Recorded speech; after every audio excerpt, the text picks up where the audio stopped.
Good morning, members. It's the appointed time, and the quorum has been formed. So I call the meeting to order. Item 1, confirmation of minutes and matters arising. The minutes of the meeting on the 16th of March has been circulated to members, and the Secretariat has not received any proposed amendments. So can we confirm the minutes of the meeting? Yes, minutes confirmed.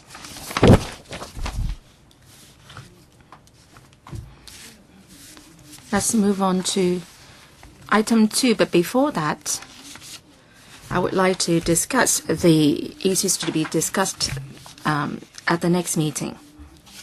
Mr. Moses Zhang is heading the Free KG committee, and they said all along that a report will be made available in May. So we should be asking the EDB about that.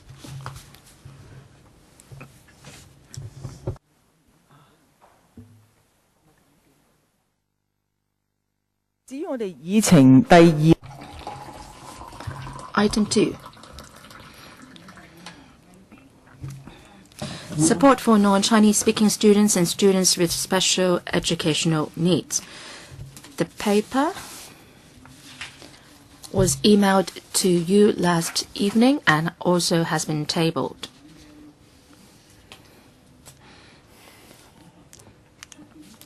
Around 7 p.m., we've received a request from several members asking that this subcommittee hold an open hearing to talk about policies to support SEN students or pupils in KGs.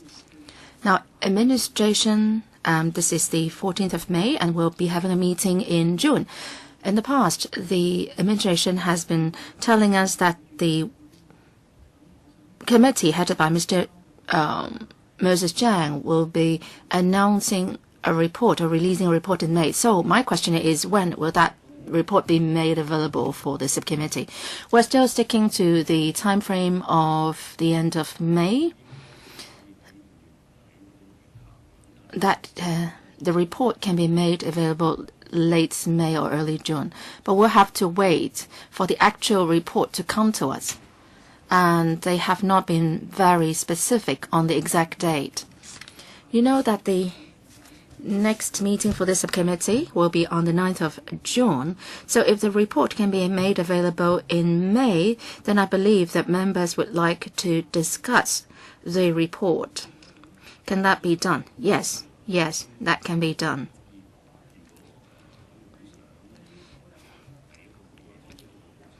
If the subcommittee would like to discuss the report at the meeting immediate following the release of the report, then that can be done. Yes, I'm sure that you've been looking forward to this report, Dr. Fernando Zhang. Yes, we've been waiting for it for so long. So they said it's going to be made available in May, and I believe that should be done. So I think we should discuss it at the first instance. Yesterday, we've received a request from 7 members asking for a public hearing to discuss the policies to support SEN students in KGs. The letter actually came very late. I'm not sure you've read through the letter. So I'll be asking the clerk to circulate once again the letter to you apart from tabling it today. Before the next meeting, the report from that committee will be released, and I'm sure that the subcommittee will also hold a public hearing on the report by the Free KG Education Committee. So I would think that all deputations interested in discussing the report and also the policy to support SEN pupils in KGs can express their views in the public hearing to be held. So, members, any views on my suggestion? Dr. Fernando Zhang. Madam Chair.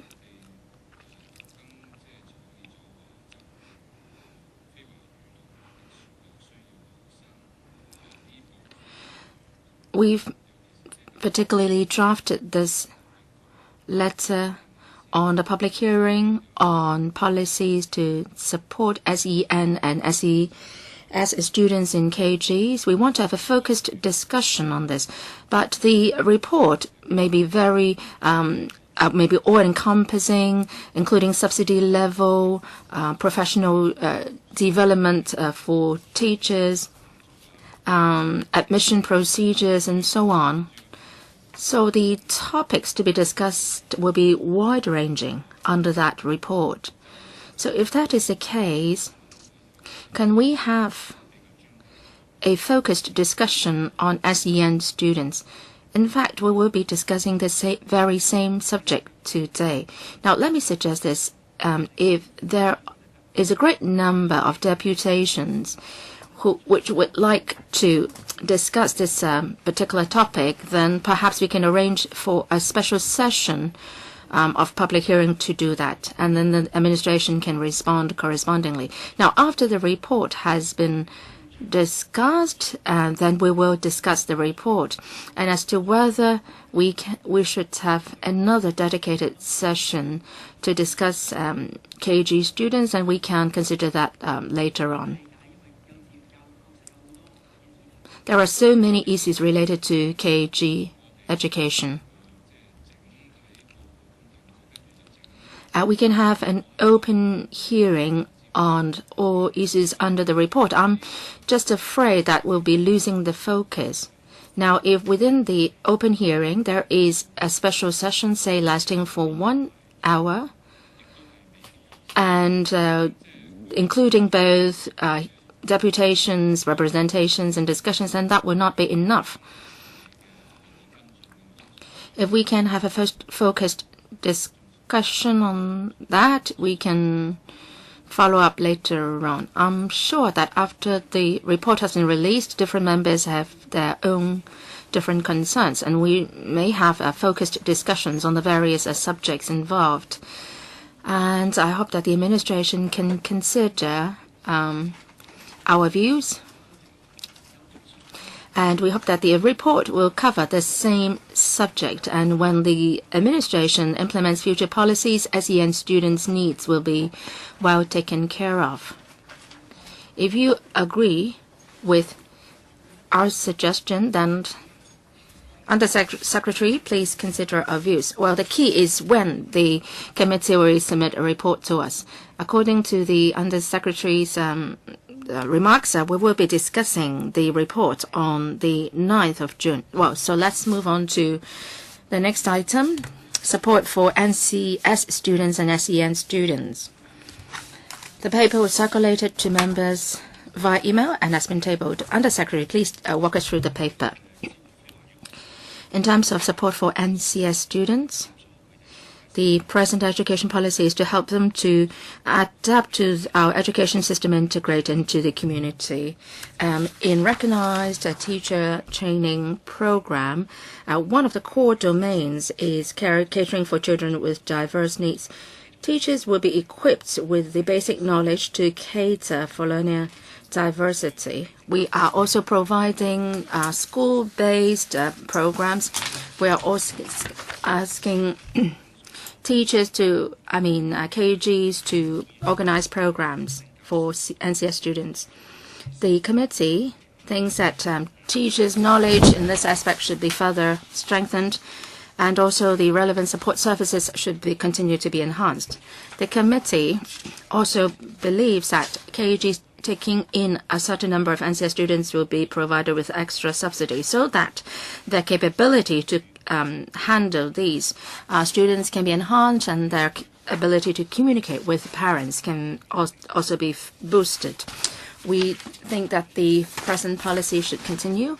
The EDB has sent reminders to KGs to make sure that their admission policy is fair, and KGs should also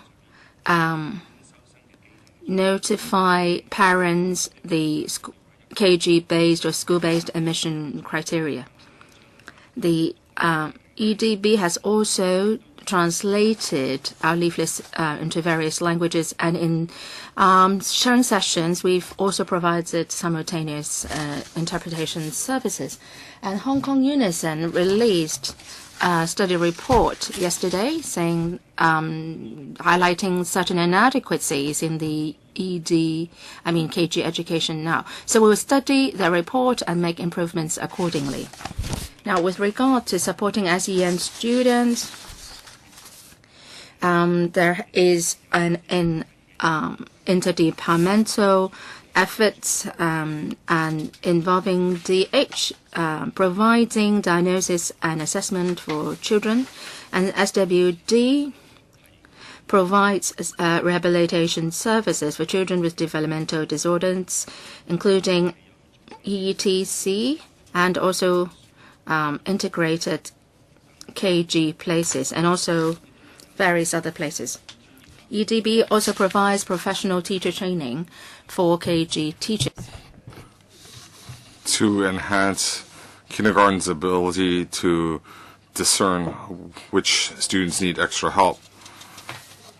Parents also have the opportunity to attend seminars to enhance their awareness of children's needs, and when necessary, the SWD will help these children and their families regarding special needs. There will be, for example, seminars on subsidies such as low-income families and those children who are in queue for medical care, healthcare, can receive special need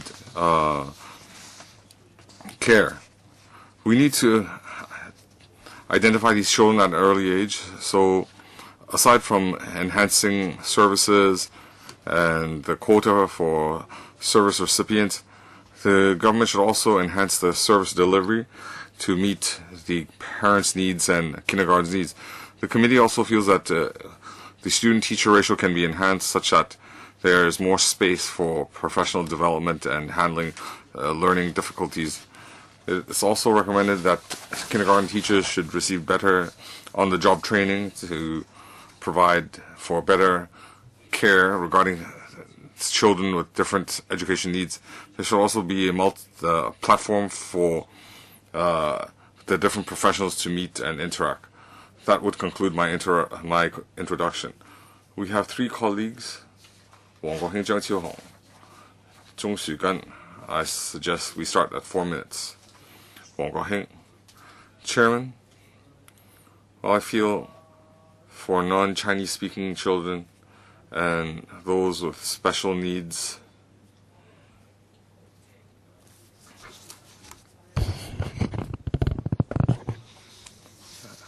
aid should be provided at an early age such that they can dovetail with the mainstream schooling.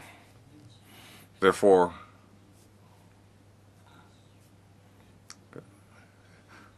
resource coordination within the government is very important.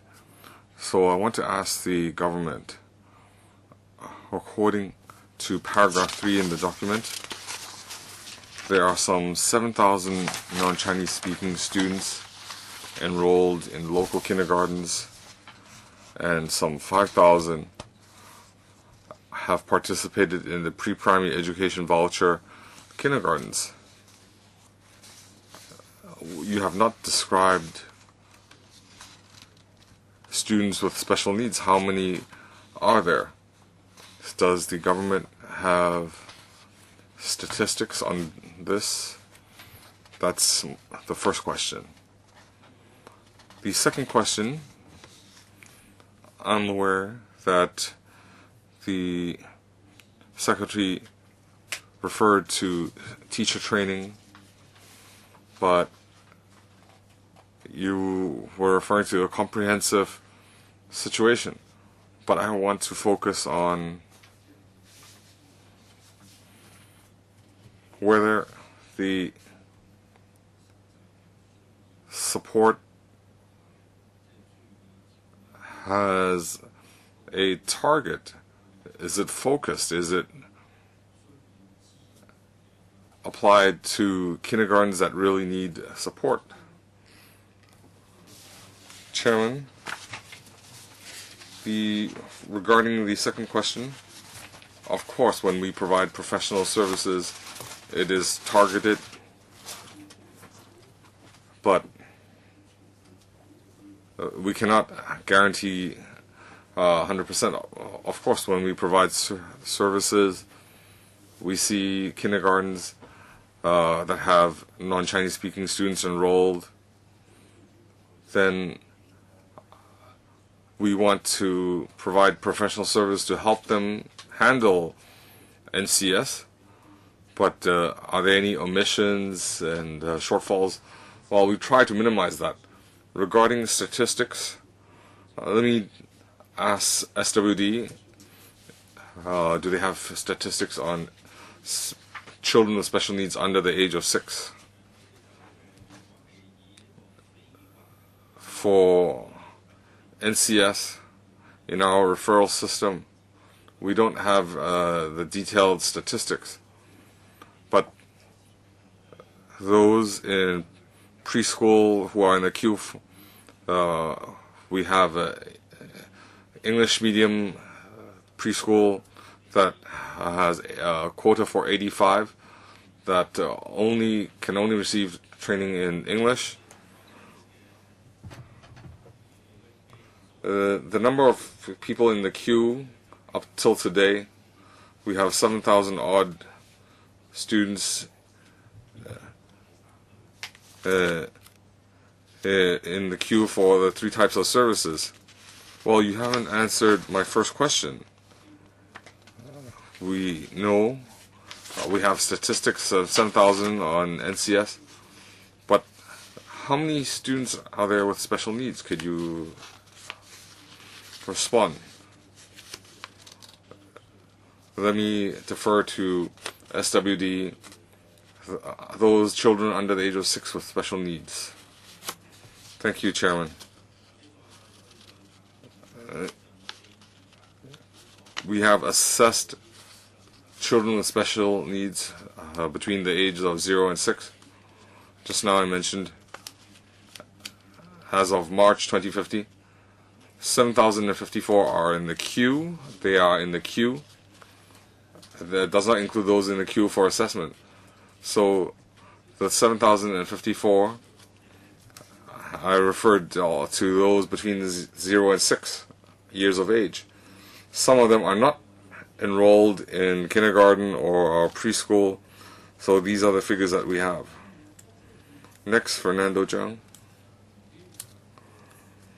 Chairman, these 2 groups, the NCS and special needs group,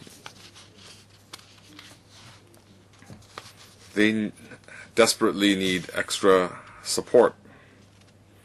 Of course, some of them overlap. Some children might be NCS and need special needs. Well, let's refer to let's just deal with minorities first. So 60% of kindergartens, they only conduct they only conduct teaching in the medium of Cantonese. Now 80%, even though the targets, if the parents don't know Chinese, they will not communicate in English. So just looking at it superficially, the situation is very dire. So the NCS, so there are 2 major groups that need support. Some from overseas, they are working in Hong Kong. They are developing a career in Hong Kong, and their children, they might not be here on a permanent basis. Some overseas workers might stay for a longer time. So these children, the parents and the children's needs are very important. We shouldn't say that since you're from overseas, we're going to ignore you. The children have the same right to education. And we have a serious shortfall in school seats for these children. and a lot are locally established minorities. Just now, the figures indicate that they cannot find local kindergartens that can accept them. After they are enrolled, the communication with parents is a problem. So the education situation for minorities, we want them to integrate with society, we want them to learn Chinese. Well, then kindergarten education is very important. Well, basically, there is a blank situation now. They have no services for them. Now, you say in the document you're saying you're considering extra support. Could you give us an idea what you have in mind? Otherwise, we see a total absence of services. Well, Chairman, for NCS enrolling in kindergartens, we are just as concerned as members. We understand the report from Yongloi has highlighted Hong Kong Unison Limited. Communication is an area of concern. For example, interviews are conducted in Cantonese. They want to understand how well the child is conversant in Cantonese. Of course, if there is a selective process, we don't want too much pressure at the kindergarten level. But if you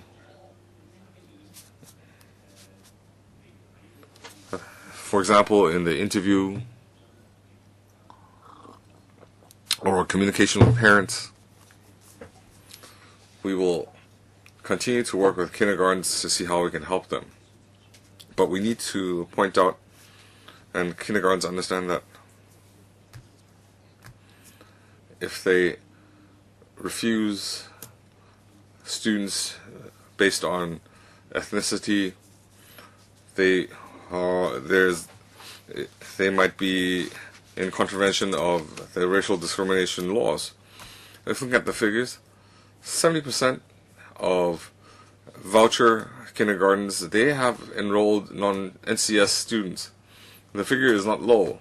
So the remaining 30%, have they refused students, or there's no application? We need to look at it in detail. But some 70% of voucher school kindergartens have enrolled NCS students. Well, my question was not answered. Regarding the minorities that are non-Chinese speaking, when they enroll in kindergarten, when they enter our free 15 years education system, what new support do you provide? Well, Free Kindergarten Education Committee suggests that we add more support. Of course, we need examination in further detail. For example, if they have great detailed proposals, but looking initially, could we provide more support? Could they have better communication with parents? So we can start with that. Next, Vice Chairman. Chairman, this covers two important topics: special needs and NCS.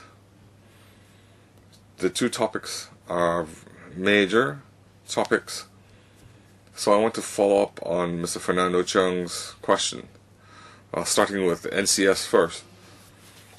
NCS, in the document, paragraph 2, it says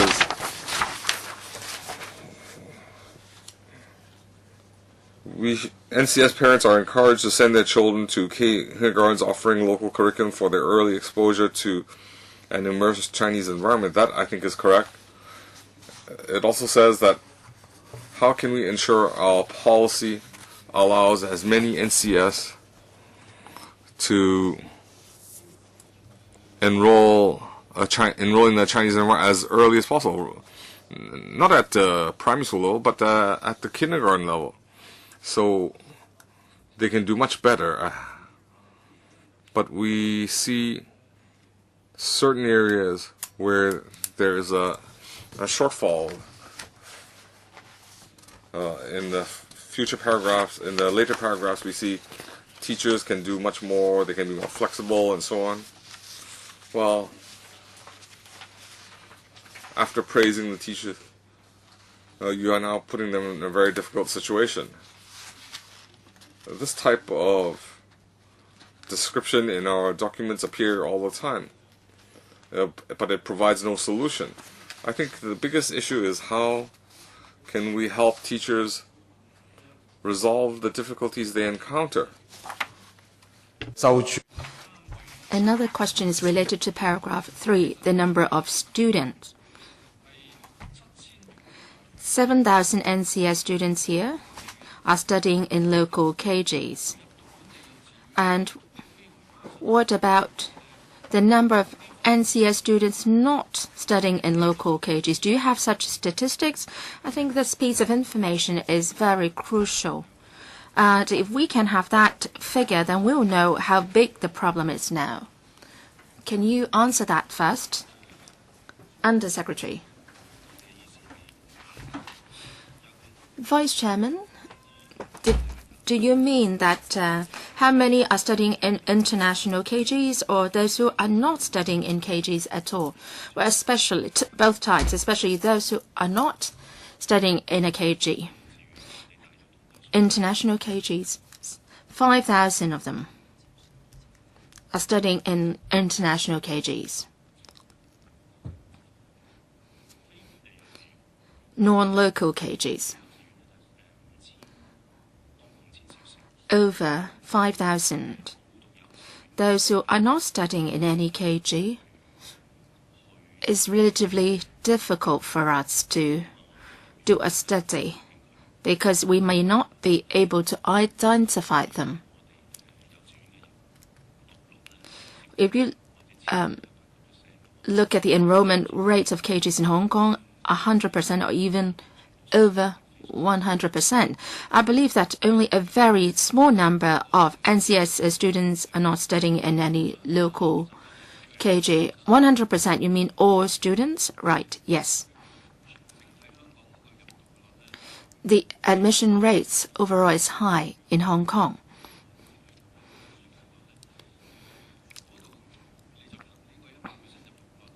So based on 100% enrollment rates, your estimate is that NCS students are enrolling in KGs in high proportions. But do you have any information? Have you come into contact with any children who are not studying in local KGs or KGs at all? Have you talked to the NGOs about that? Well, if an NCS child doesn't try to integrate as early as KG age, then it's even more difficult for the child to integrate when he studies in primary school.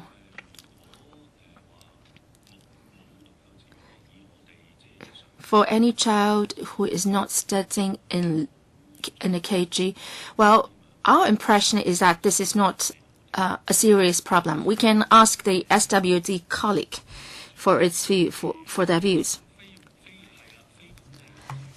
Non-local KGs, well, there are different types of them.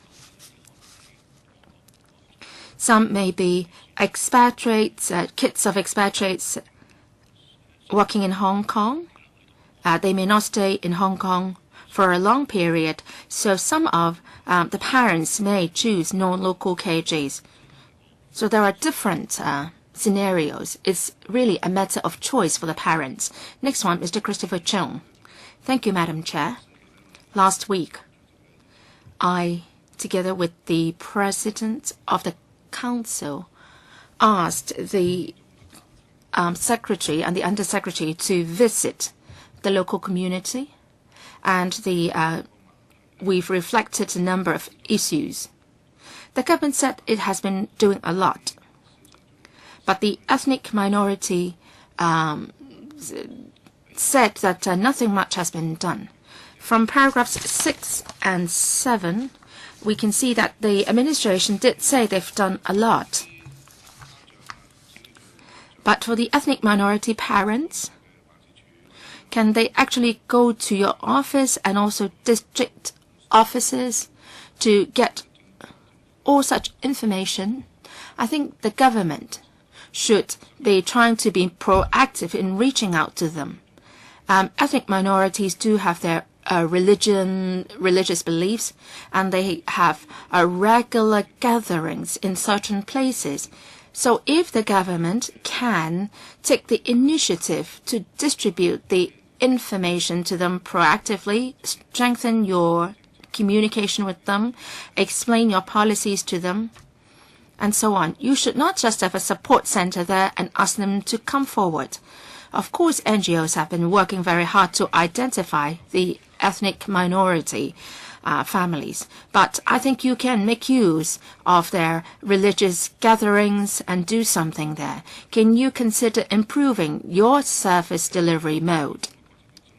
In our communication, we also found that there is no one English-speaking primary school in the southern district of Hong Kong. There are, of course, international schools, but South Asian minority parents would not be able to afford international schools. So the service is lacking there. We hope the NCS students can integrate into the community. But what's matters is whether the NCS students' parents know about our operations, whether they get the information. Most of these people actually are new arrivals. Maybe the father has lived in Hong Kong for a long time, and then they return home to their homeland, and then marry, and then they come back with a wife. So the wife may not be any proficiency in the Cantonese language. How would you support them? How would you communicate with them? And they don't know how to choose a school for their kids. They are more than happy to integrate into the community. And some of the adults actually have obtained a home return permit.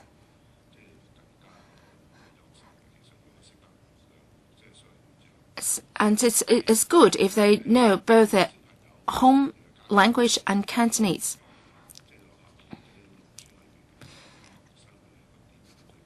These parents may come from a village in their homeland, and how are we going to support their living in Hong Kong? You've spent so much on all these services. Would you not consider strengthening your communication with these people?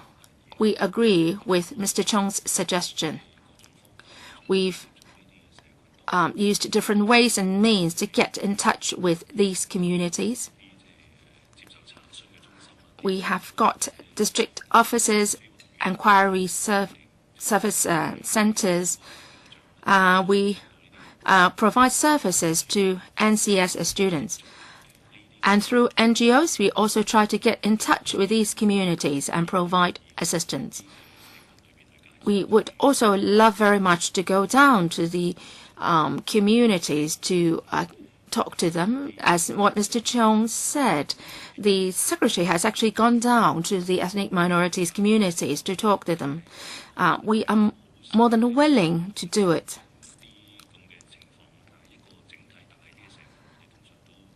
We may not be able to get to the individuals, but through the help of various organizations, we are more than happy to reach out to the ethnic minority communities. Mr. Yip Kwok Kim, I agree with Mr.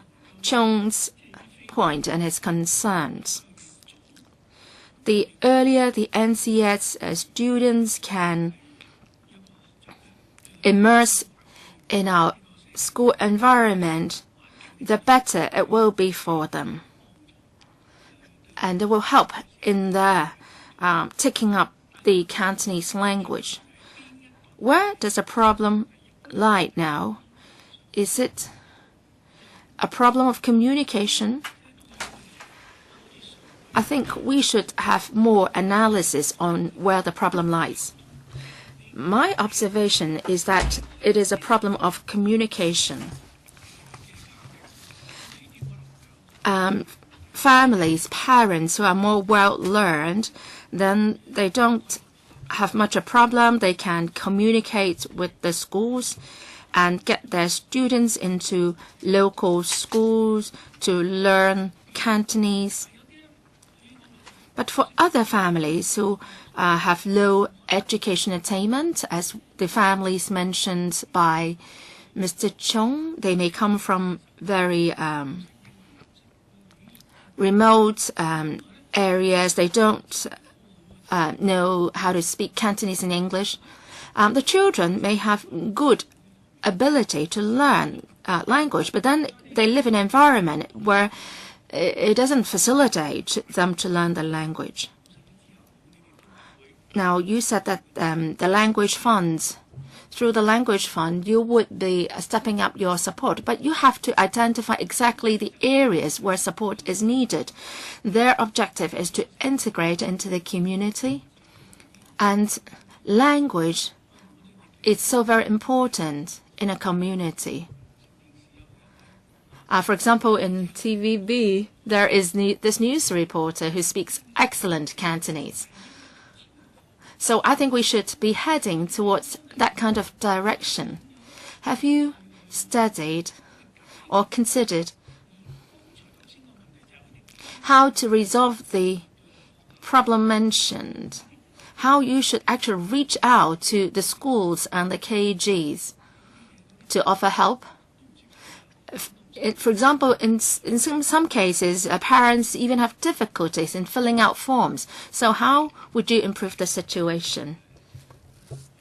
Undersecretary, NCS students and NCS families, from the EDB's perspective, the difficulty lies in getting in touch with them. Well, if they have already actually been included into the system, they are in a school, then we can do a lot of things through the schools. And if we found that the problem, there is problem with the schools, then we can try to improve the system. The question is, how do we identify them before they enter the school system? It's been hard to try to identify them. Now, what we are doing now is we place some information leaflets at MC maternity and child health centers, district offices, SWD's offices, and so on. Mr. Chung mentioned about trying to get in touch with the EM communities, and I think we can talk to HAD to see whether any work can be done on that front. Our ultimate objective is to try to disseminate information among them through various channels. There is this difficulty. If the EM NCS family doesn't receive any government services, MCHC services, and so on, how do we find them out? And it's difficult for us to try to get them the information. This has been a challenge we face all along. Now, as for how we should admit students and so on, as I said in the beginning, and also as what the Hong Kong Unison said, there may be inadequacies in the system. So we'll go back and take a look how we can improve the system so that NCS students can more easily integrate into the community and at an earlier time. Dr. Kenneth Chen. Thank you, Madam Chair. There are two papers tabled.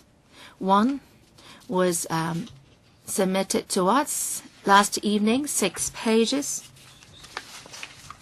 Support for NCS and SEN students. These are two very important subjects to the education sector. How come it's the paper is so flimsy? And the other paper is a study done by Hong Kong Unison, 33 pages, all in English, with recommendations on policies. And they've interviewed over 100 KGs in 5 districts, 6 policy recommendations outlined here. I believe the Undersecretary, if you really consider this subject seriously, go back and have your colleagues look through the entire report. I believe that you had issued a press statement in response yesterday, but I don't think that is enough. I think you should be responding to the policy recommendations, 6 policy recommendations. They said that there is a racial segregation across kindergartens in certain districts, and NCS students are refused in certain KGs, so much so that they are now only concentrated in a few KGs. And also, they ask whether clearer guidelines should be drawn up on admission arrangements. Of course, it's the KGs have autonomy in admission of students, but should they be reminded that they should not be breaching certain regulations and laws, RDO and so on?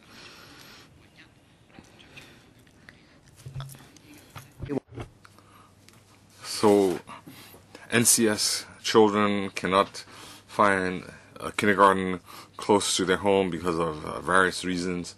Do you have any support for families? They might not know Chinese, they might not have a good grasp of English, and we need minority language services such that their children can have access to education. How can we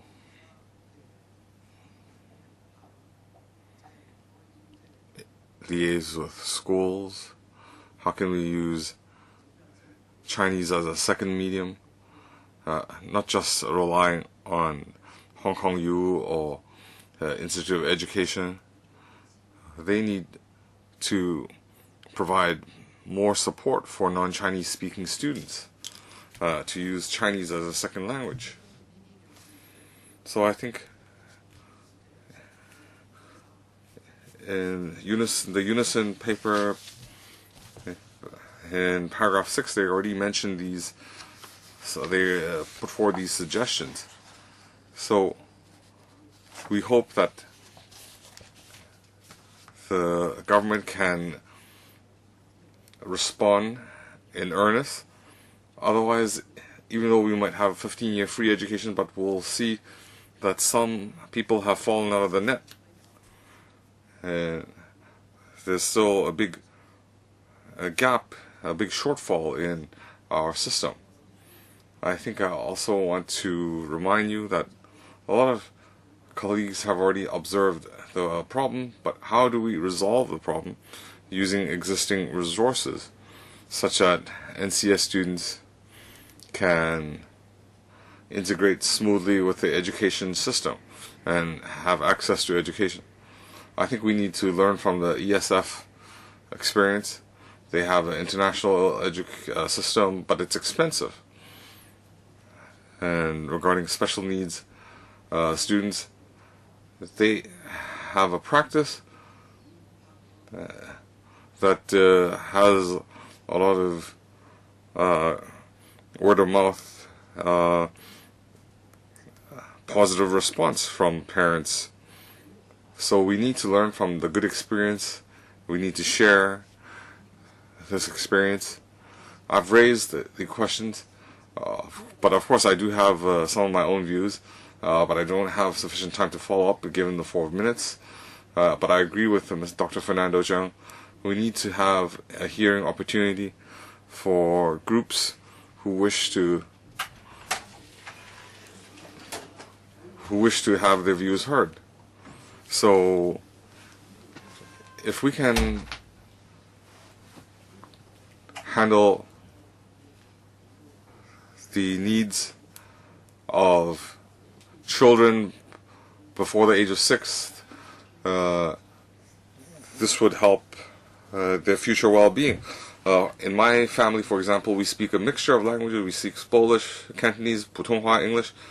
So regarding the Unison paper, Will the government provide a response?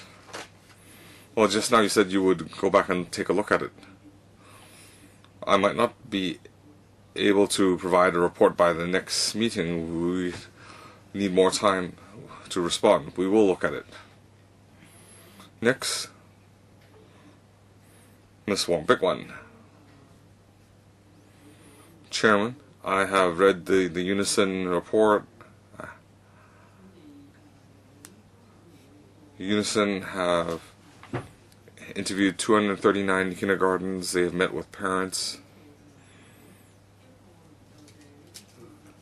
The major findings, they have some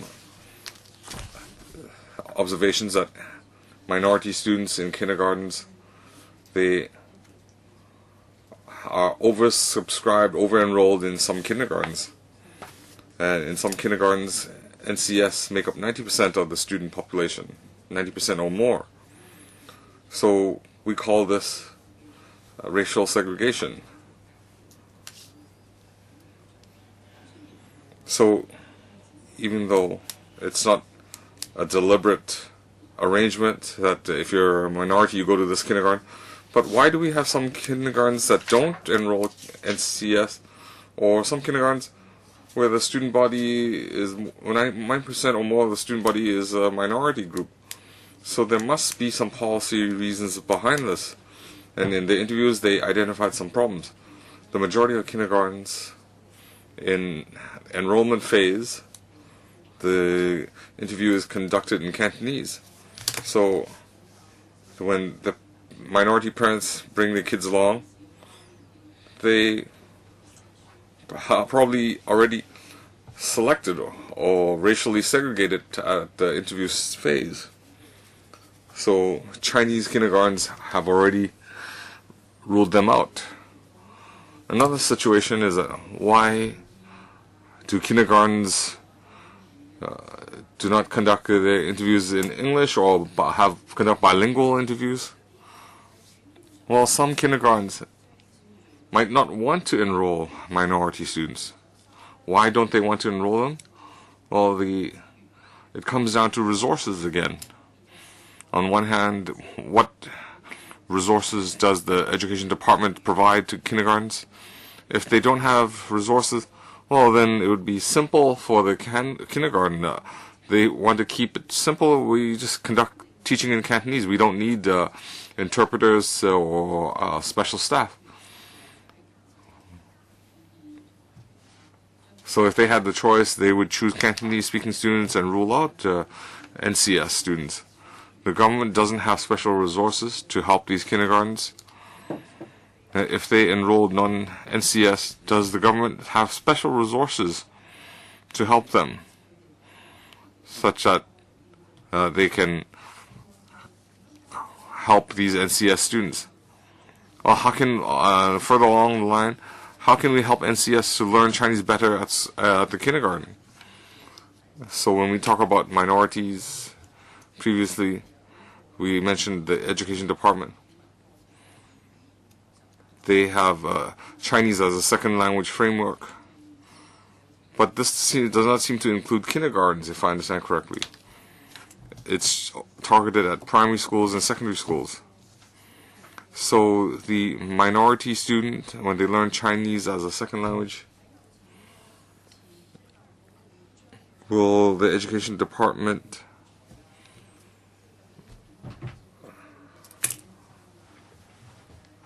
will they have corresponding teaching material, a framework, or does the Vocational Training Institute or Institute of Education, do they have special training for teachers? So this is all interconnected. We don't want to end up having racial segregation. So I want to come back to the root issue. How does the education department view the situation? Is this something they want as an outcome? Well, if not, what outcome do you have in mind?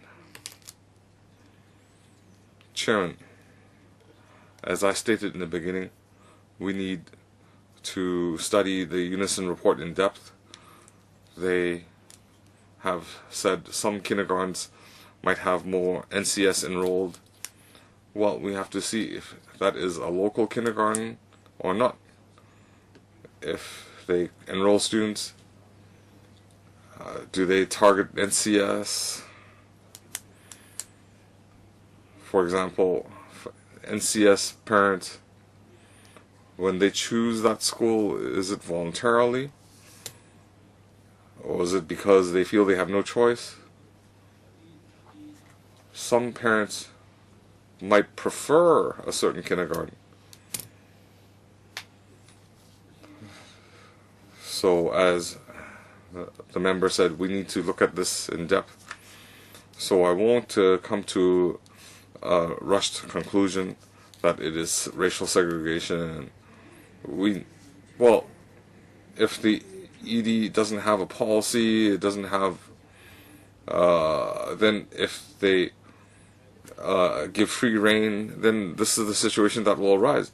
If you don't make a judgment, well, if we have voluntary or involuntary racial segregation, it is not in line with us wanting minorities to integrate into society. You are going against this principle. Chairman, we need to study this issue. I'm not saying we're denying the situation, the existence of this situation. This is a phenomena. We need to look at it in greater detail. In the past, when we discussed NCS, when they are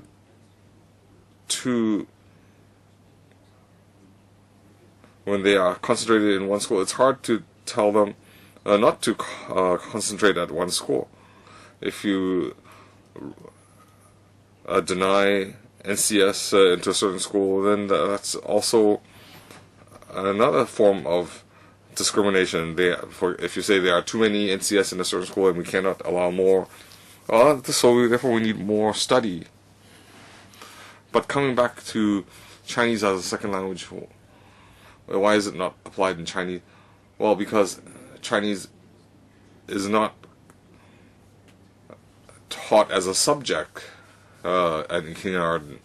In kindergarten, language acquisition is conducted through immersion, through games, everyday interaction. They can acquire that language through these means. So it might not be similar to primary or secondary school where they have to learn how to form sentences and so on. But in supporting kindergartens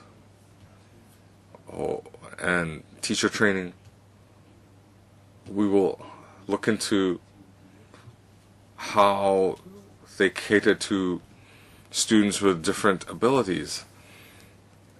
They need to assess language acquisition accurately and rapidly.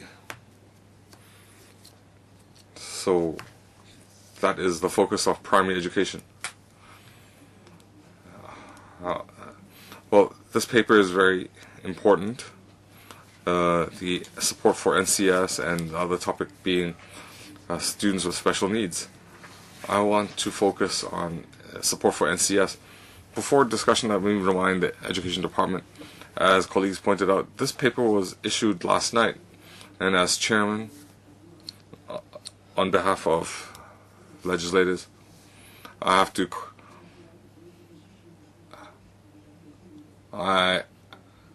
cannot condone this practice. You cannot provide information at the last minute. We should not receive papers so late, and the information provided, puts bluntly, it's rather vague. Well, you understand we need statistics and facts. So the Education Department is dealing with this on a long-term basis. With the voucher system, we have had a lot of discussions. So I hope that your paper should have a scientific basis. if you talk about opinions, you say that you agree the committee needs to provide a environment that is suitable for students' learning. Well, that is so vague. It has to be correct. Well, but you don't have a distribution of NCS enrollment. I would hope that you can provide this information in your report. So we have to thank Unison and other NGOs where they have done so much with limited resources. I think the Education Department must have these statistics. Otherwise, if we don't have a discussion based on facts or statistics, if we just talk about vague policies, it's meaningless. If you have done your grassroots research, you would have this information. Even if the government comes up with a brilliant paper, it's weak if you don't have actual facts, actual statistics. If we see that some youngsters who can't learn Chinese, they are stuck at the low rungs of society. So EDB, you should do something more. And with the passage of time, the NCS students grow up and then they are still stuck. So EDB, on this particular subject, who is taking charge of the portfolio here? Who is taking care of the statistics? Well, I don't think that the problem can be resolved at one stroke. The problem has existed for a long time. The policy address mentions about the setting up a framework for learning Cantonese as a second language. The Undersecretary said that, KG is not included in that framework. But we are now talking about 15-year free education. I think it's a good opportunity for us to look at it and how to take care of KG students in that regard as well.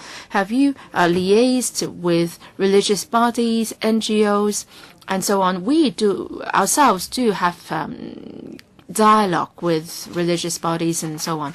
So how much importance do you attach to this matter? If you don't attach any importance to this matter, then I don't think you will achieve good results. I'm not accusing you of not doing anything. It's just that the results will not be good by the approach you are now adopting.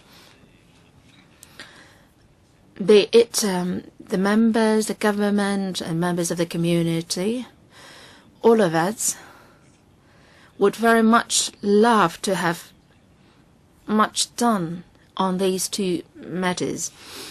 At the EDB, this is a very important subject to us as well. I have to be honest, though.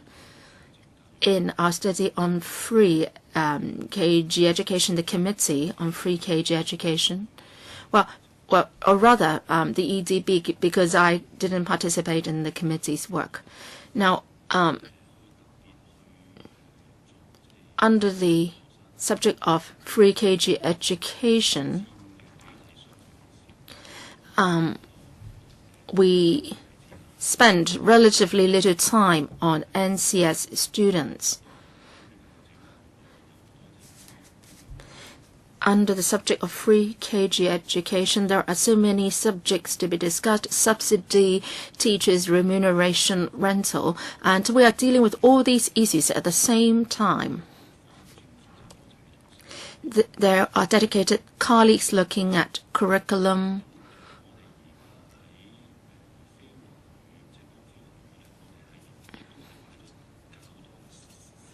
on helping NCS students who are devoting relatively more time on primary and secondary schools, because under the framework for learning Cantonese as learning Chinese as a second language, we have to do a lot.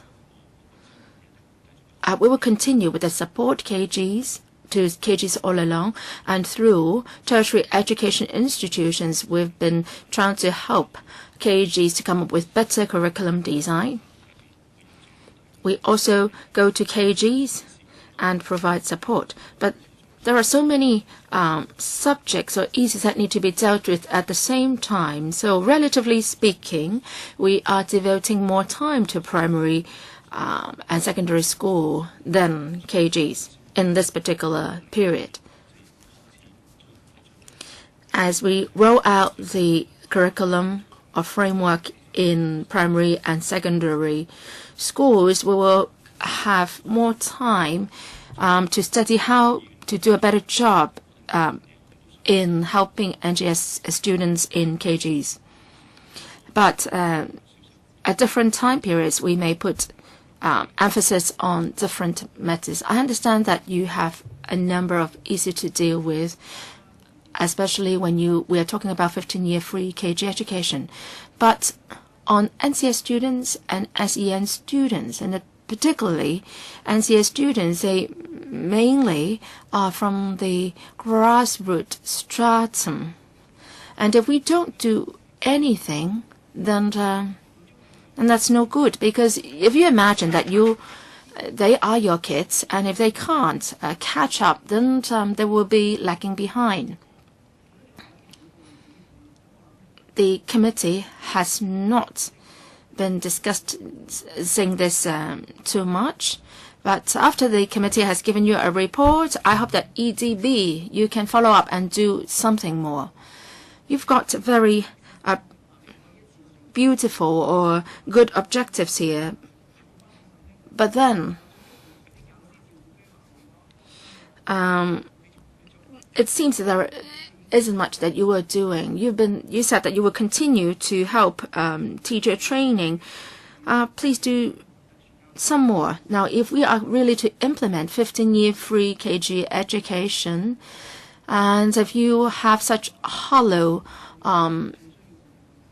measures or hollow objectives with regard to NCS and SEN students, then that would not be acceptable to us and the community as a whole. We are very, very concerned about these two groups of students, and we must do something more. I didn't take part in the work of the committee. It's not for me to say how much time they spent on these two subjects. But for us at the EDB, when we studied free KG education, the EDB did spend relatively more time on aspects other than these two subjects. Now, after we read through the committee's report, we would definitely come up with specific measures on how to help NCS students.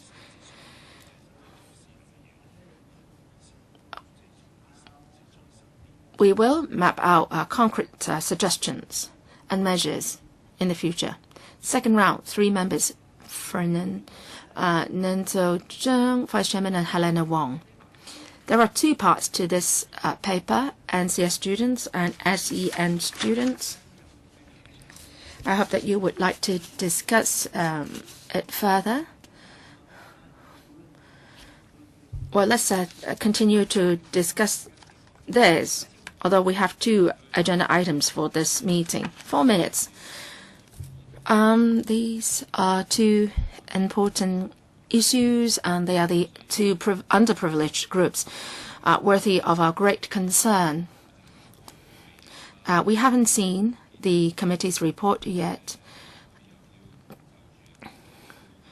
and the paper cannot disclose the details to be included in the committee's report.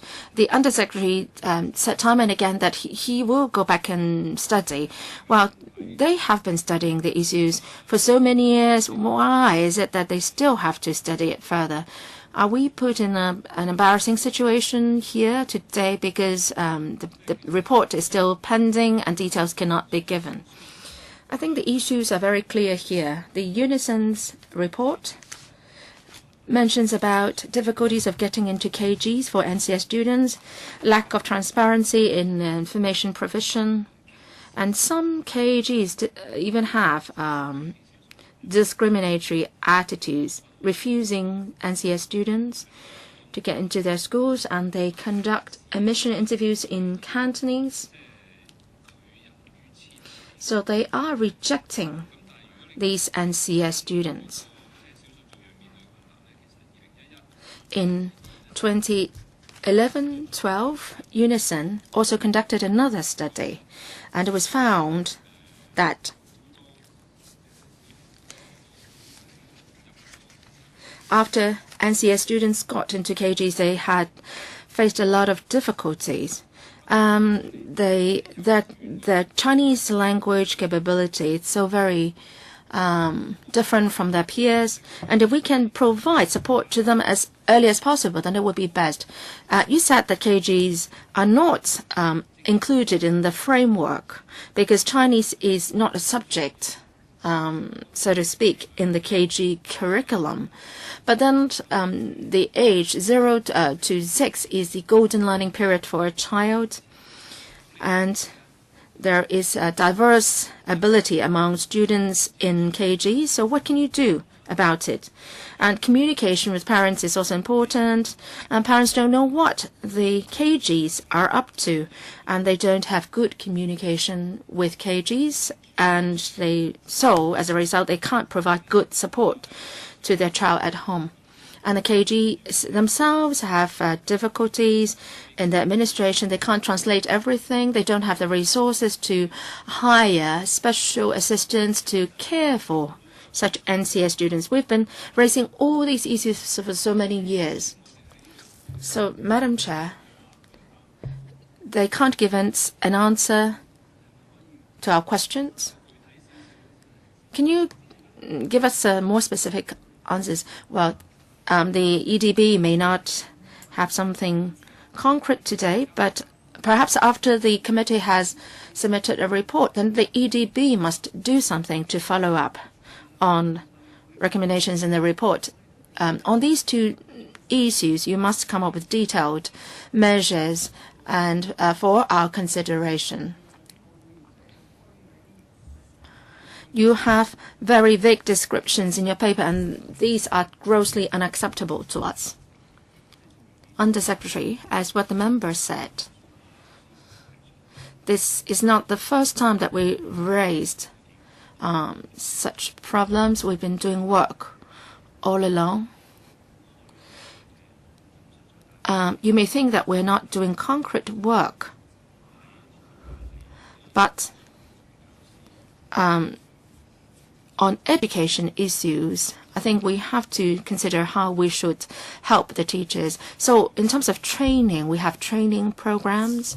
We are asking tertiary institutions to assist KGs to improve their teaching.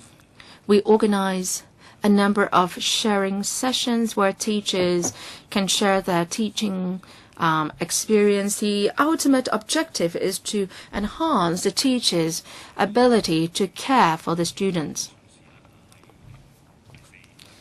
In paragraphs 4 and 5 of the paper, a list of our initiatives have been set out, and we are seeing the results of our efforts. Of course, you want us to do more. After the committee has released its report, we will look again at what more work we can do. Say, for example, if the committee advocates for more resources to be given to KGs, then we will definitely consider whether we should give them a bigger funding. And also, we will communicate with the KGs further. This is the directions we'll be taking. Vice Chairman, Madam Chair, you and members have highlighted the problem with the paper. The paper just arrived yesterday. It was a thin paper. If we go on like this, this will seriously hamper the subcommittee's functions in monitoring your work. This is very unacceptable.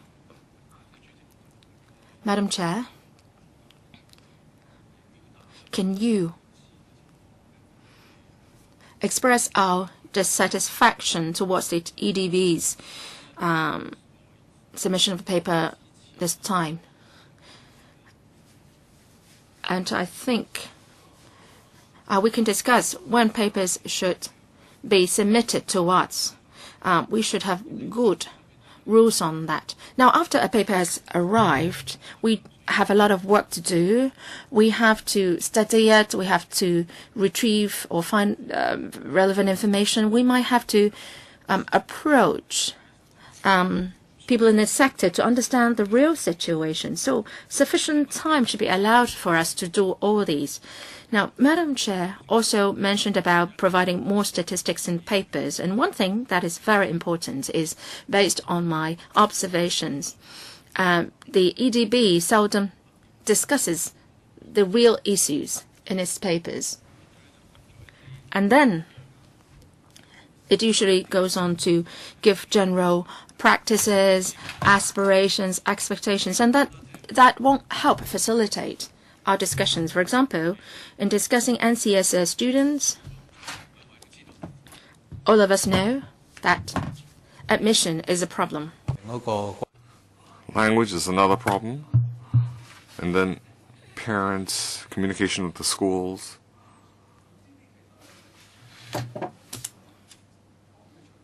We have identified the problems, and we don't expect all the problems to be resolved. But if you can't even identify the problem, then it's hard to proceed step by step. I think documents in the future should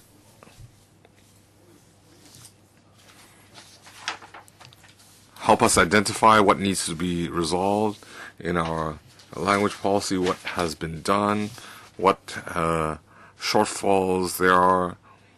Now, regarding NCS students,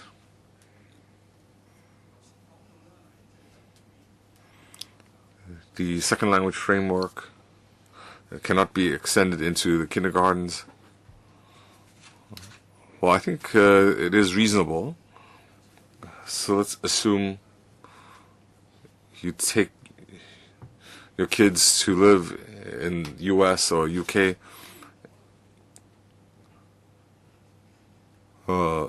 You wouldn't want them to learn English as a second language at the kindergarten level, but you'd expect them to be functioning at a similar level to other kids at the university level. So we can have high expectations that they can function at a native language level or close to native language level. But why when minorities come to Hong Kong, how come they cannot achieve that proficiency? This is the shortfall that we need to handle. Another question is, if our kids go to the US, UK, it's easier to integrate. But in Hong Kong, our kindergarten curriculum is already very dense, and a lot of parents, they don't have a working grasp of Chinese, so there is a shortfall again.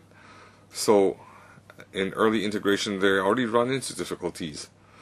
It's not as easy for them to integrate, let's say, in the US and UK. So this is where policy intervention becomes important.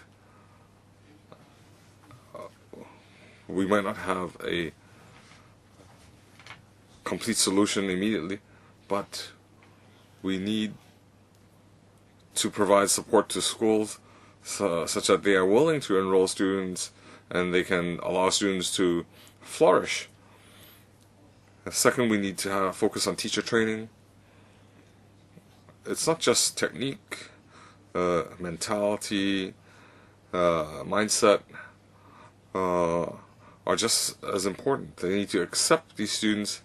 They need to identify their learning difficulties and also be observant of cultural differences. So all these problems need to be met with. So I hope this is the first step, and when we have further discussion, I hope we can have more detailed, more in-depth document. Helena Wong, Chairman, I asked about racial segregation in kindergartens. The Undersecretary's response has worried me even more. He says that if a minority parents like to enroll in a certain kindergarten, and certain kindergartens end up with having more than 90% of the student body being minorities. And our education policy is to not have them concentrate in one school. Wouldn't that be racial discrimination? Well, I think he's confusing the ideas. And Chairman, if we are to continue discussing this topic, the government needs expert analysis. It's obvious that the education policy has been non-intervention or non-support, and that has given rise to racial segregation. If you're saying, if you want to rationalize racial segregation, then you need to provide sufficient reasoning. Is it because you think minorities live in a certain district and therefore they enroll in certain schools? Or is it that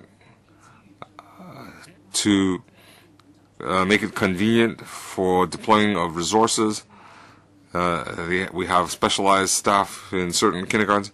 Well, if you can rationalize that, you still need to explain how you manage the interface when they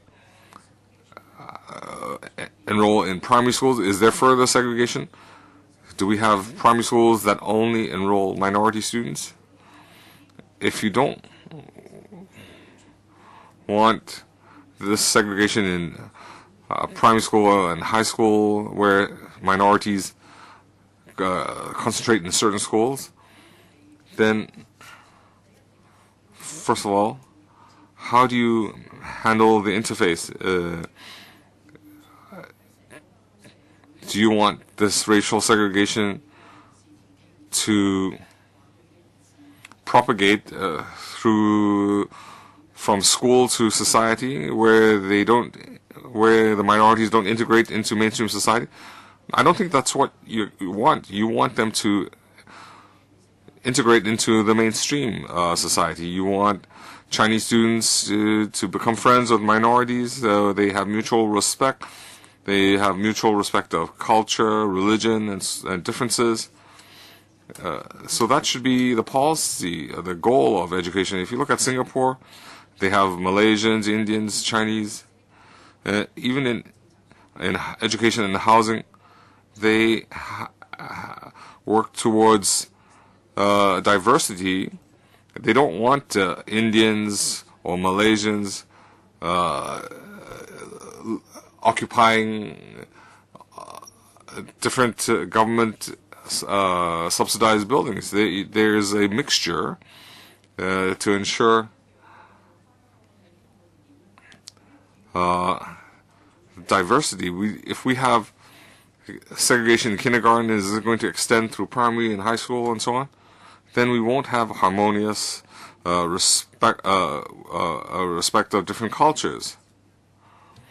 So I hope the Secretary, when we discuss this issue on the next occasion, you need to sort out your thinking. You need to respond to the issues. Can I respond?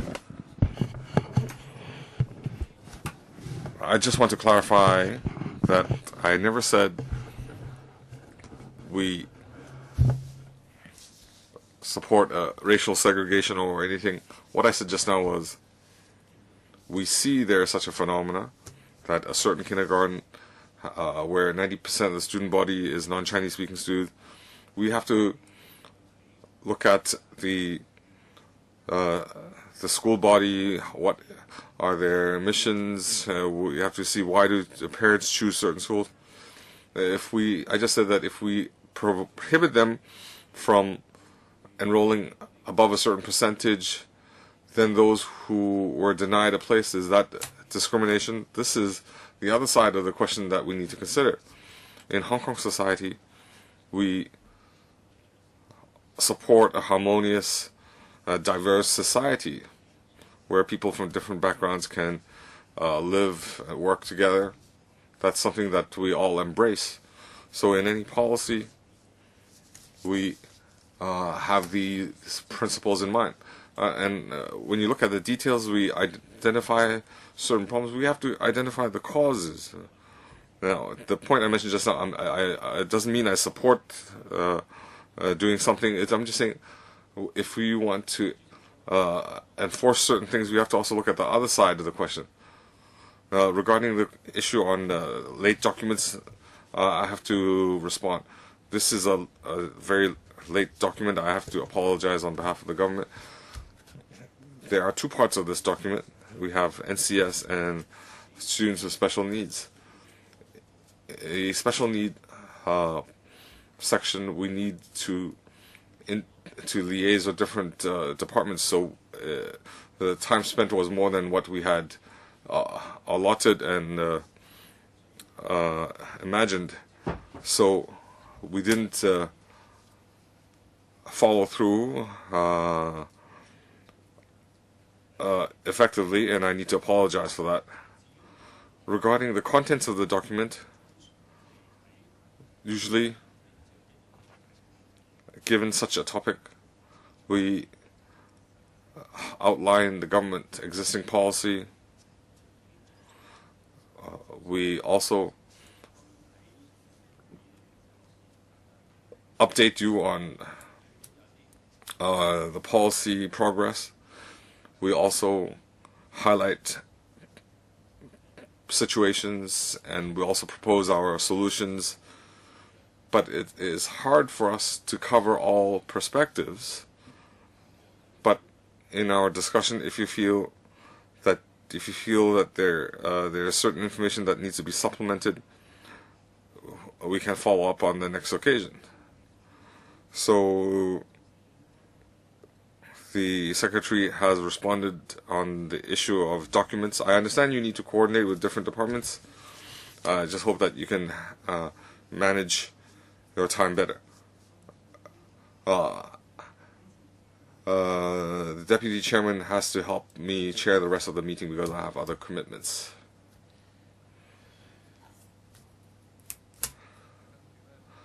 Next, Chairman. Just now, the Undersecretary explained why the document arrived late. So, can Chairman tell us on the next occasion, on the next meeting,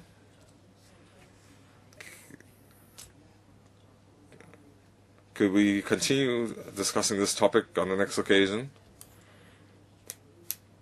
Otherwise, I think it's unfair to those who provided their documents. The government said they didn't have sufficient time to prepare.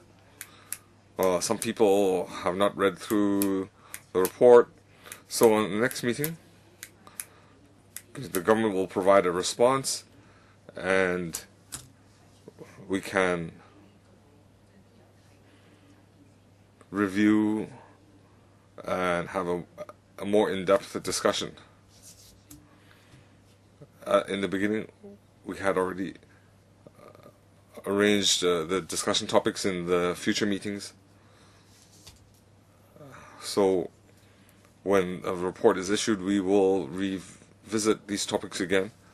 So if that can satisfy you, then perhaps these topics will have opportunity for thorough discussion. Well, I think when the report is available, we will negotiate with the chairman. I will discuss with Ms. Starry Lee. We'll see whether we need to arrange for a hearing from delegations. We will deal with this in greater detail. If we cannot satisfy Ms. Helena Wong, you can raise your objections later again. Ma Feng Gong. And then we'll come back to Mr. Zhong Xugang.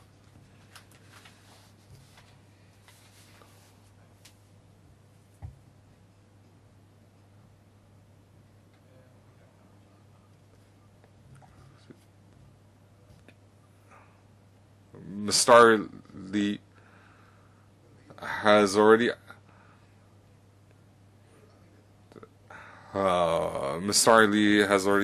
announced that my turn is next, but you are chit-chatting amongst yourself. When is it going to be my turn? I was dealing with matters of the meeting. Well, we were not chit-chatting. Well, Miss Helena Wong, you should tell her that she should follow up in the second, third round. And then everybody wants to respond. Okay, we'll follow the meeting procedures. My name was called first. If Mr. Ma Fong-gok does not object, well, Chairman called my name. I should go first. Well, Chairman, I think this is a matter of communication. I was part of a school board at a grassroots kindergarten. In one of our graduation ceremonies,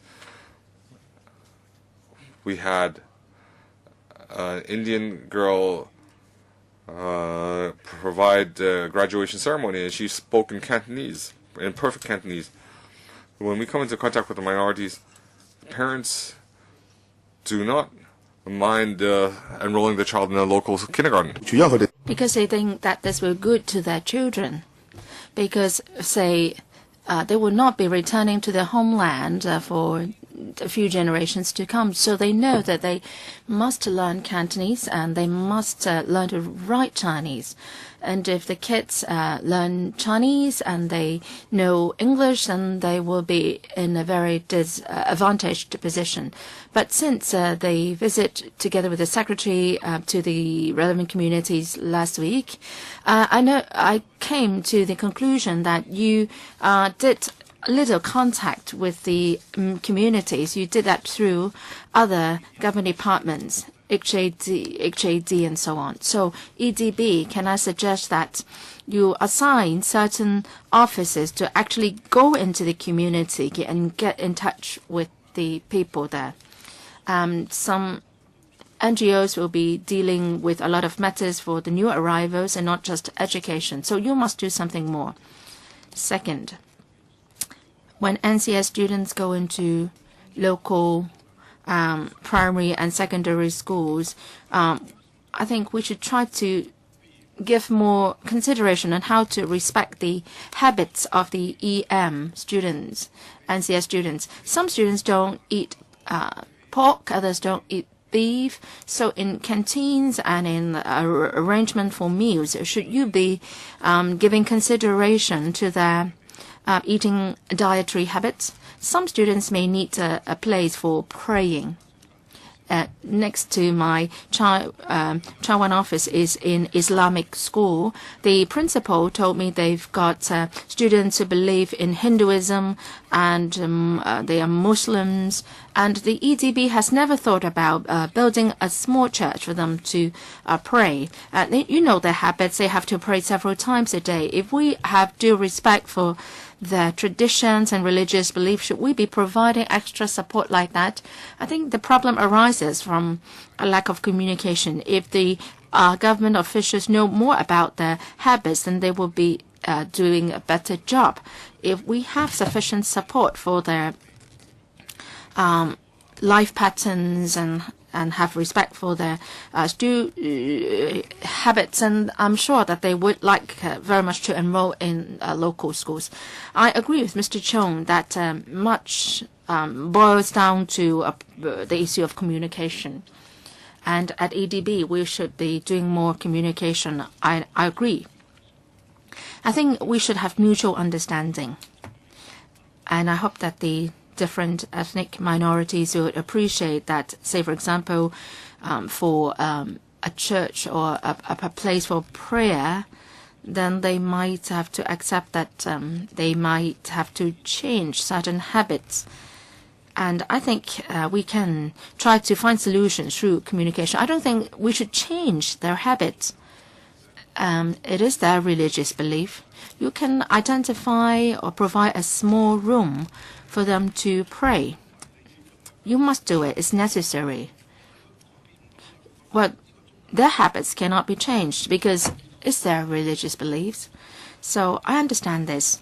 So that's why I said we should communicate more. We should find out what their needs are.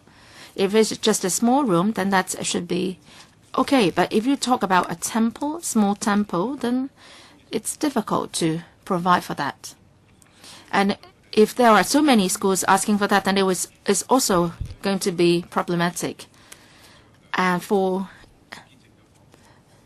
Muslims, they don't need statues of gods, and all they need is a small room for them to pray. Well, I have to be very tight on the timing. I would not be exceeding your time limit, Mr. Ma Kung-fok. I think there is a problem with your dealing with members questioning time. You've called my name, but then you're allowing another member to speak instead. Just now I heard the Undersecretary's explanation. I didn't ask any question because the document just arrived and I spent some time to read it. The Undersecretary made an apology, but I must also point out that I'm very disappointed for two reasons. First, the documents arrived too late. If the administration isn't prepared, well, then I'd rather you say that we postpone the meeting.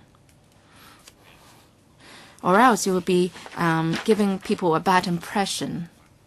Second, the content, well, is too flimsy.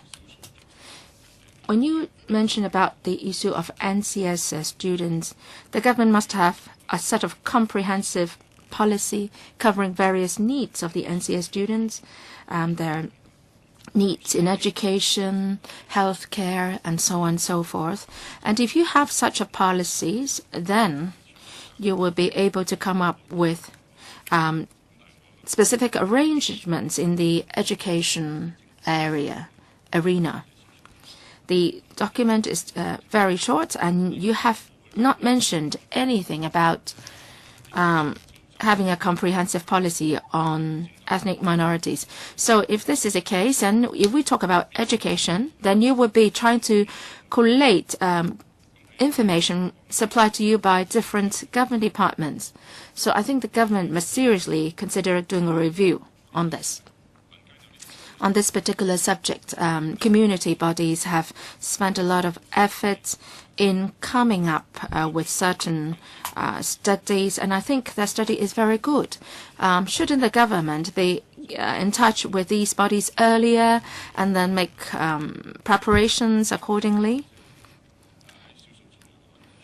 On the issue of ethnic minorities, on integrated policy, the Home Affairs panel held a meeting discussing community facilities.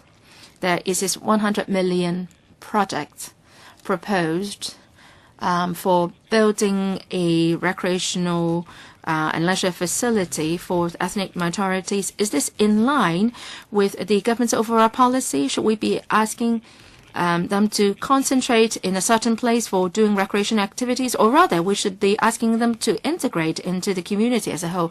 So this is something that we should consider.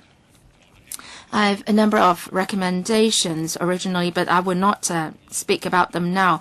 Rather, I would say I hope that the government can do more preparatory work for the next meeting, and you should not be using the pretext that saying that this is a subject straddling across different government departments and you needed time to prepare the paper.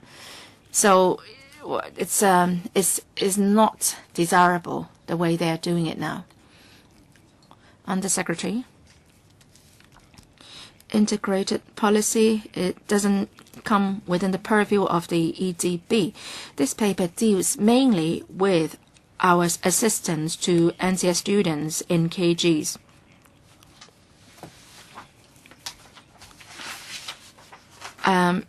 Well, certain issues related to integrated policy are not mentioned in our paper. That's true. Well, learning from the experience this time, perhaps we should separate the paper into two different papers.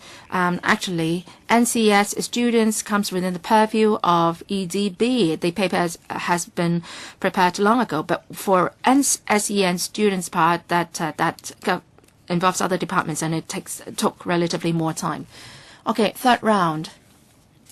So we will be having meeting up to 10:30. We've got a second agenda item. We should have started the discussion on that item at 9:30. Now we've got two members who wish to speak. Then that will take around 6 minutes, and then after that we'll go to the next item. Dr. Fernando Zhang, now we'll come to the SEN students discussion. There are some 12,000 children aged between 2 to 6 who have been diagnosed as having SEN, and 7,000 are analyzed having receiving service, and I think the EDB doesn't have much information on that part, and SWD is the responsible department. We're talking about a figure of 12,000 children, and the Hong Kong IED conducted a study which discovered that another 12,000 are potential SEN students. They have not been diagnosed, and through teachers' initial observations, they are potential SEN students. Well, there are less than 2,000 integrated places. The policy address mentioned just now that lotteries fund will be drawn to launch a pilot scheme for KGs. I want to know the scale of that scheme, and also for the 15-year free education program. What's your thinking on this part? Will that be sort of integrated program for these SEN students? What's your initial thinking? Undersecretary. We would look at the effectiveness of the pilot scheme. We will look at the how the pilot scheme fares before we see how it can be rolled out into other KGs. Can I defer to the SWD colleague to take you through the details of the pilot scheme? Thank you. The member mentioned or asked about the scale of the pilot scheme. At the end of last month, we held a consultative meeting. Some 200 people participated. In our discussions, we said that for this scheme, we haven't come up with a cap or ceiling of the number of children. Well, it will depend on the quality of the proposals and also the feasibility and cost effectiveness of the proposals. If the response is overwhelming from the sector, then the scheme will be of a sizable scale.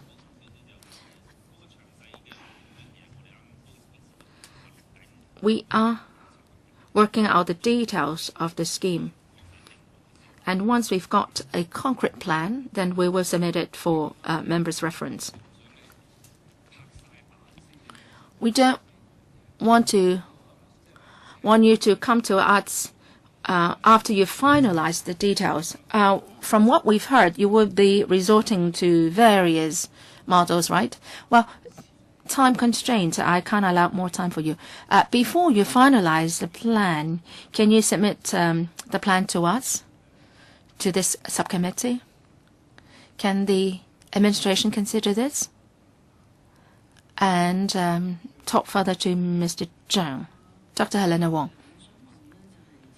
Chairman, Undersecretary, can you tell us, in supporting integrated education in KGs, what's the annual expenditure?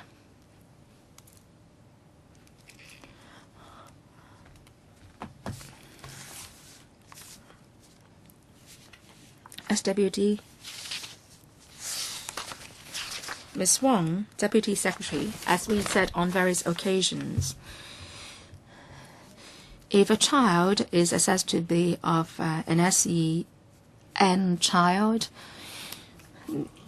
then the child will be put on the waiting list for assessment, and if his case is confirmed, he will wait for a place in ETC or SCCC.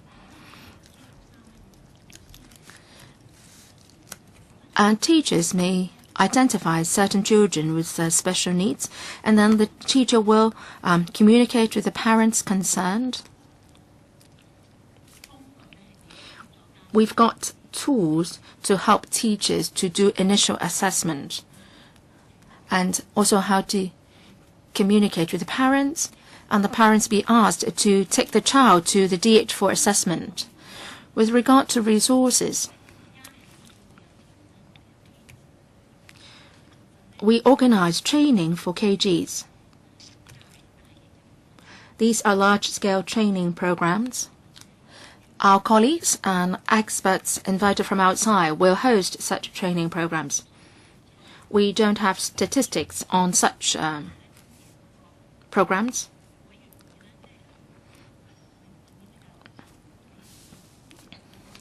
The Free KG Education Committee will have certain recommendations. We'll look at those, and whether there is a need to strengthen teacher training, whether more resources should be plowed in, and we'll try to get more resources if needed.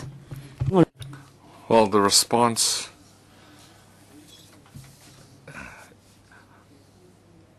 illustrates that the Education Department have neglected kindergartens.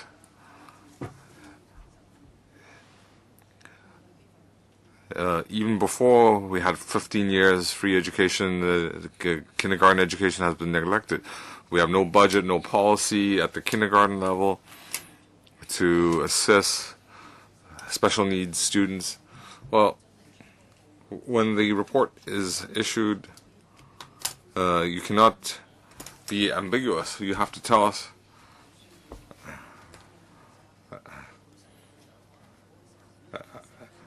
how can you identify special needs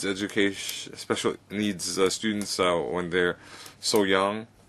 We need clear policy, and we also need a description on how resources are to be deployed.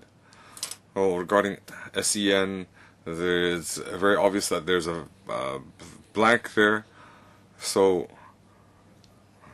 we need further discussion. Well, we only have 15 minutes left, and we now have to enter the Quality Assurance Framework Regulation and Longer-Term Development of Kindergarten Sector. Those members who wish to speak, please raise your hand. Wang Guohing, Zhang Qiuhong, Wang Bicwan, Ma Fengguo. We cannot overrun because we need to vacate the premises, so 3 minutes. Wang Guohing. Chairman, regarding the timing, the time arrangement, I wish to express my dissatisfaction with Chairman and Deputy Chairman in arranging. You need to bear in mind time constraints. If the topic needs discussion, then we should just have one topic rather than having too many topics. Since we only have 15 minutes left and we have such an important topic, no matter what, I want to express two views regarding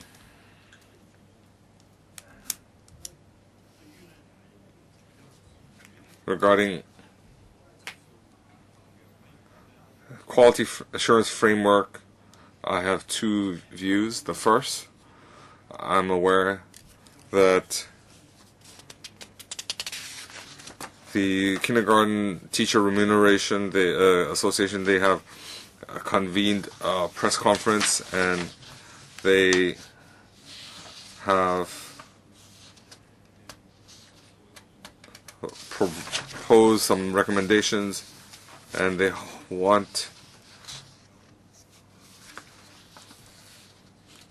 different stakeholders in the school board to help monitor the school and help ensure quality.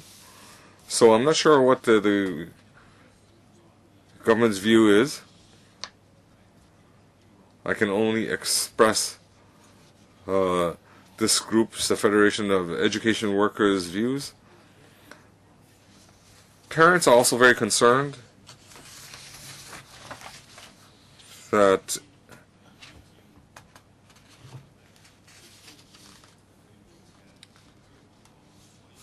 there is procurement procedures in kindergartens. They have to comply with guidelines.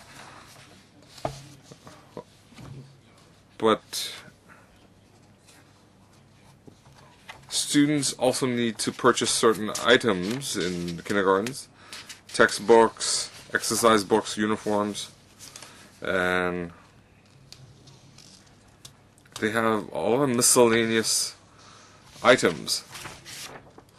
So, has the government is the government aware of these? These activities need to be regulated as well. Chairman, we will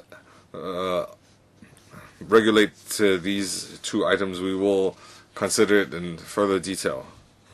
Fernando Chung, of course we feel we need to strengthen quality. We also need to regulate transparency and so on. That is the agreed direction. I'm aware that the Protection of Children Society, they have put forward some questions. They question, what do you mean by a substantial increase in subsidy and regulatory framework? It seems that you want to transplant the school board system for primary high schools into kindergartens, because some kindergartens might not be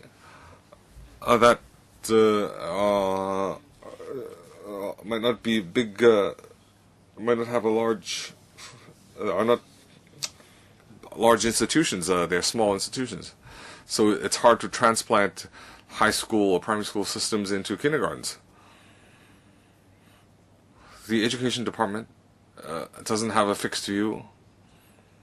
We have had some preliminary discussions, so allow me to defer to my colleague. Secretary, regarding strengthening regulatory framework, there are some assumptions. If there is a change in policy, subsidies will go directly to kindergartens. You can understand the regulatory framework will be different. We will definitely enhance the regulation. We will have a school board. That's nothing new.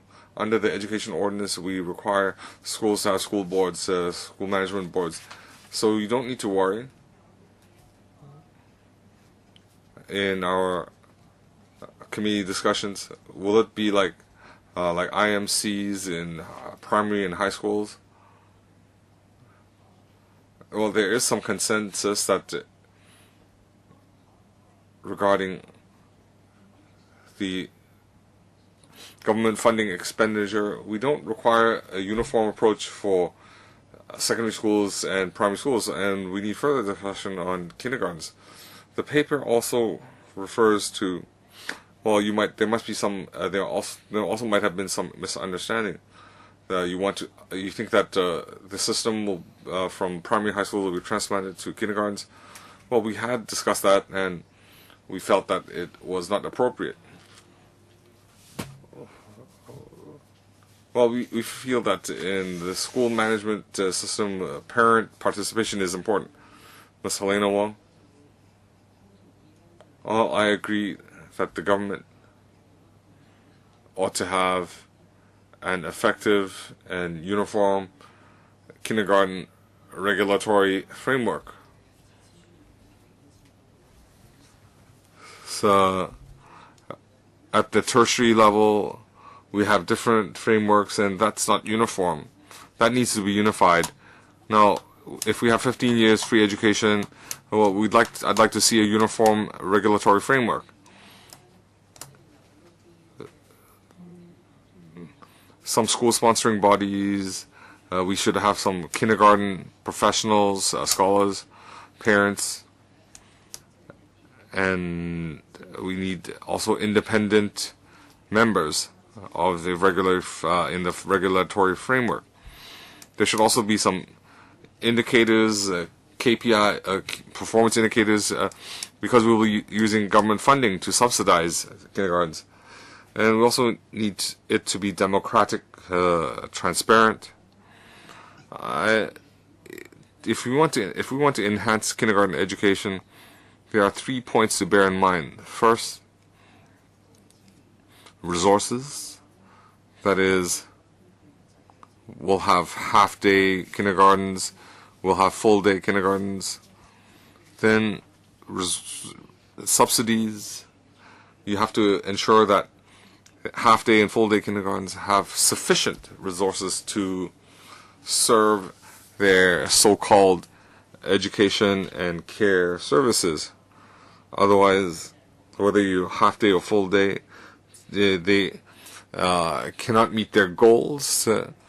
You might, even if you might have a very good regulatory framework, you still can't achieve your goals. Second, teachers, kindergarten teachers, they need a pay scale to ensure that trained professionals in early childhood education are attracted and recruited. So an attractive salary pay scale can help the professional development of teaching and administrative staff in kindergartens. So we hope that the Hong Kong Institution of Education, I hope they can be upgraded to a university as soon as possible. They have been mentioned in the Legislative Council, and we've interviewed the students. The students say that they want to teach in kindergarten, and they want a Bachelor of Education degree. They want a degree. So I hope all of these can proceed. I have 2 questions. Paragraph 18 of the document says that in the future, kindergarten fees, miscellaneous fees, there would be some guidelines and some regulations. So I want to ask, the parents' burden is already quite substantial. So can parents apply for subsidies as in primary schools and high schools? And the next question is in paragraph 25. In the past, the government has favored subsidizing half-day kindergartens. So in the face of change, if we have full-day kindergarten, their operation costs, have you assessed that? And could you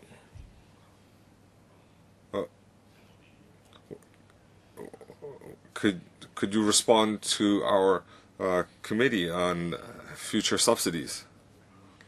I'll answer the second question. Full day, and we have examined their operation costs versus half-day kindergartens. We have looked at what the differences are. So this is one of our considerations. How do we handle full-day and long full-day kindergartens? Regarding miscellaneous fees in primary and secondary schools, we have 2 subsidies. One is transport, the other is a textbook subsidy. We can look into that in the long term, how that can be applied to kindergartens. What about miscellaneous fees, birthday parties and so on? well, primary and secondary schools don't have birthday parties. That cannot be applied.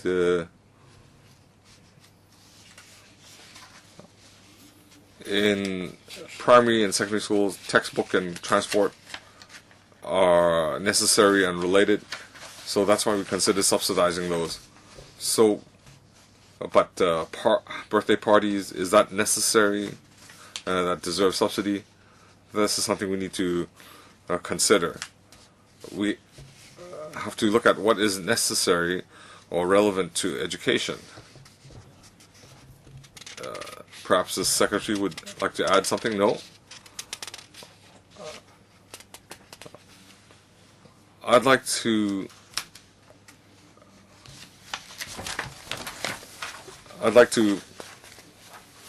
add that the quality assurance is similar to primary, secondary school. If you include the IMC issue, we need to consider kindergarten characteristics. For example, they're small in scale, they have less staff. The issues they deal with are different from a large primary, secondary school. So do we need to transplant the primary, secondary school model, for example, their assessment time frame, and so on? So the kindergartens are facing a lot of pressure now, and the primary, secondary school assessment results are not uploaded on the internet, but kindergarten assessment are put on the net.